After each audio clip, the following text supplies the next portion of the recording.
Hi ನಮಸ್ಕಾರ, welcome to enjoy family menu.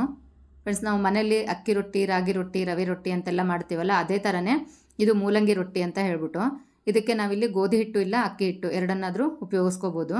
ನಾನಿಲ್ಲಿ ಒಂದು ಅರ್ಧ kg ಅಷ್ಟು ಮೂಲಂಗಿನ ತೊಗೊಂಡಿದ್ದೀನಿ. ಇವನ್ನ ಕ್ಲೀನಾಗಿ ತೊಳೆದ್ಬಿಟ್ಟು ಸಿಪ್ಪೆನೆಲ್ಲ ತೆಕ್ಕೊಂಬಿಡ್ಬೇಕು.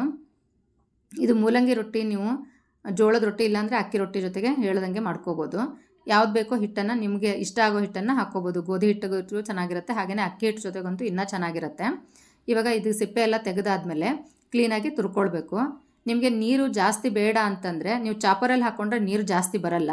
ಇಲ್ಲಿ ನಾನು ನೀರು ಬೇಕಾಗಿರೋದ್ರಿಂದ ಮೂಲಂಗಿದ ರಸ ಬೇಕು ಅಂತ ಹೇಳ್ಬಿಟ್ಟೇ ತುರ್ಕೊಳ್ತಾ ಇದ್ದೀನಿ.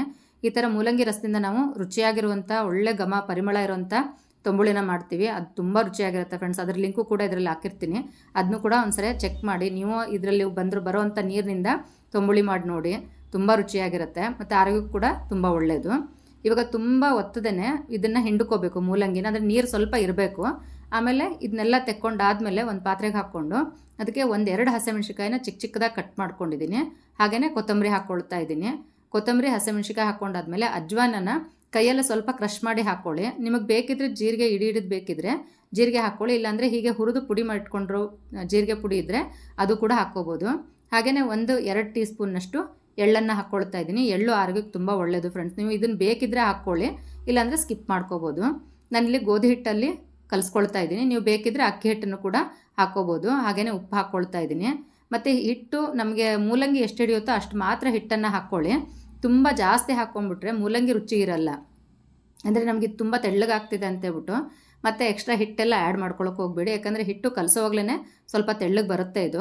ನೀವು ಅದನ್ನು ಕ್ಲೀನಾಗಿ ಕಲಿಸ್ಕೊಂಡು ನಿಮ್ಮ ಕೈಯಲ್ಲಿ ಯಾವ ಥರ ಉದ್ದೋಕ್ಕಾಗುತ್ತೋ ಆ ಥರ ಉತ್ಕೋಬೋದು. ತುಂಬ ಕ್ಲೀನಾಗಿ ಶೇಪೇ ಕುತ್ಕೊಳ್ಬೇಕು ಅಂತೇನೂ ಇಲ್ಲ, ಯಾಕಂದರೆ ಇದು ನಾವು ಮೂಲಂಗಿ ಮಿಕ್ಸ್ ಮಾಡಿರ್ತೀವಲ್ಲ, ಅದರಿಂದ ಅಷ್ಟೊಂದು ಕರೆಕ್ಟಾಗಿ ರೌಂಡ್ ಶೇಪಲ್ಲಿ ಏನೂ ಬರಲ್ಲ ಇದು.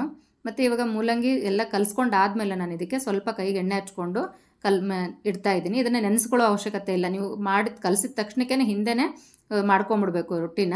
ಇಲ್ಲ ಅಂತಂದರೆ ತುಂಬ ನೆಂದು ನಮಗೆ ಹಿಡಿಯೋಕ್ಕೂ ಆಗಲ್ಲ, ಅಷ್ಟು ತೆಳ್ಳಗಾಗ್ಬಿಡುತ್ತೆ. ಯಾಕಂದರೆ ನೀರು ಬಿಟ್ಕೊಳ್ತಾ ಇರೋದು, ಉಪ್ಪು ಹಾಕಿರ್ತೀವಲ್ವ, ಅದರಿಂದ ಮೂಲಂಗಿ ಮತ್ತು ಉಪ್ಪು ಸೇರಿಕೊಂಡು ತುಂಬ ನೀರು ಬಿಟ್ಕೊಂಡ್ಬಿಡುತ್ತೆ. ಅದಕ್ಕೆ ನೀವಿಲ್ಲಿ ಬೇಕಿದ್ರೆ ಟಿಶ್ಯೂ ಪೇಪರ್ನ ಉಪಯೋಗಿಸ್ಕೊಬೋದು, ಅಂದರೆ ಈ ಥರ ಮಣೆ ಮೇಲೂ ಕೂಡ ಉತ್ಕೋಬೋದು. ನಾನು ಕೆಳಗೆ ಫಸ್ಟು ಎಣ್ಣೆ ಸವರ್ಕೊಂಡಿದ್ದೀನಿ, ಆಮೇಲೆ ಇದನ್ನು ಉತ್ಕೊಳ್ತಾ ಇದ್ದೀನಿ. ನಿಮಗೆ ಹೇಗೆ ಬೇಕು ಅಂದರೆ ದಪ್ಪ ಬೇಕೋ ತೆಳ್ಳಗೆ ಬೇಕೋ ನೋಡಿಕೊಂಡು ಉತ್ಕೊಳ್ಳಿ.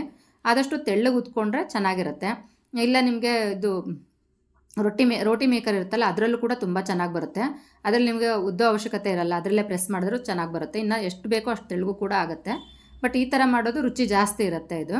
ಇವಾಗ ನೀವು ಟಿಶ್ಯೂನಲ್ಲಿದ್ದರೆ ಹಾಗೆ ಎತ್ತೆ ಹಾಕ್ಕೋಬೋದು. ಇಲ್ಲ ಅಂತಂದರೆ ನೀವು ಮಣೆ ಮೇಲೆ ಮಾಡ್ಕೊಂಡಿದ್ರೆ, ಕಲ್ ಮೇಲೆ ಮಾಡ್ಕೊಂಡಿದ್ರೆ ಈ ಥರ ಲಟ್ಟಣಿಗೆ ಮುಡ್ಕೊಂಡು ಎತ್ತಿ ಹಾಕ್ಕೋಬೋದು. ಹಂಚನ್ನು ಚೆನ್ನಾಗಿ ಕಾಯಿಸ್ಕೊಂಡಾದ್ಮೇಲೆ ಹಾಕ್ಕೊಳ್ಳಿ.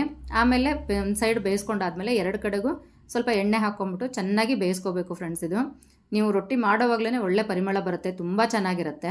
ಇದು ನೀವು ಮೊಸರು ಚಟ್ನಿಗಳ ಜೊತೆಗೂ ಕೂಡ ತಿನ್ಬೋದು. ನಾನಿಲ್ಲಿ ಕೊತ್ತಂಬರಿ ಚಟ್ನಿ ಹಾಗೆಯೇ ತಿಳಿ ಸಾರು ಮತ್ತು ಮೊಸರು ಜೊತೆಗೆ ಸರ್ವ್ ಮಾಡ್ತಾಯಿದ್ದೀನಿ. ನೀವು ಕೊತ್ತಂಬರಿ ಚಟ್ನಿನ ನಾನು ಇನ್ನೊಂದು ವಿಡಿಯೋದಲ್ಲಿ ತೋರಿಸ್ತೀನಿ ಫ್ರೆಂಡ್ಸ್. ಕೊತ್ತಂಬರಿ ಚಟ್ನಿ ತುಂಬ ಈಸಿ ಮಾಡ್ಕೊಳ್ಳೋದು.